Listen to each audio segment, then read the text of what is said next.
Hey, what's going on, everybody? This is Tyrone back with Tech Life. And now that we officially know that T-Mobile put in a request to the FCC to give up some spectrum, I just wanted to see how you guys feel about that. So this request, I want to make this clear. This request did not come from the FCC yet anyway. This is T-Mobile forcing the issue to try and expedite the process to get this Auction 108 spectrum. This request did not come from the FCC whatsoever as of yet about giving up 20 megahertz of AWS-1, AWS-3 PCS or 2.5 in Hawaii. That came from T-Mobile. Apparently, T-Mobile was reading the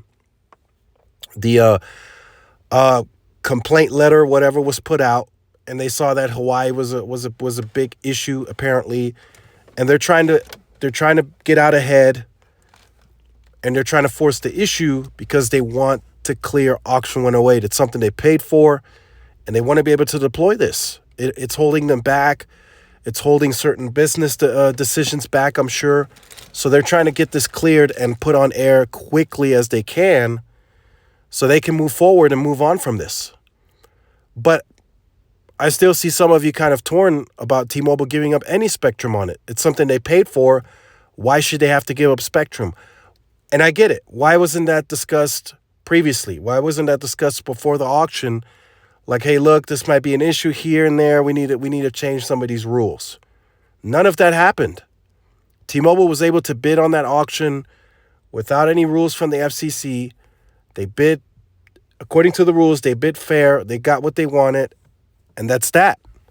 Now, all of a sudden, there's big issues and investigations. And so I see why T-Mobile is putting this out.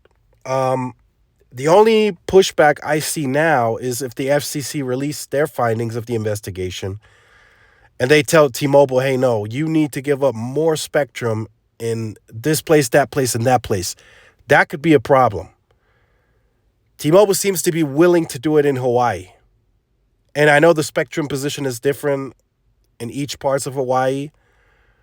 But if the FCC comes out and says you need to give up this, and this, and this, and this state, that state, that's going to be a big issue and a big problem, which I think would delay this process big time. I think it would delay it because T-Mobile would immediately push back against that because they're clearly telling you by going out in front that they seem to only be willing to do this in Hawaii.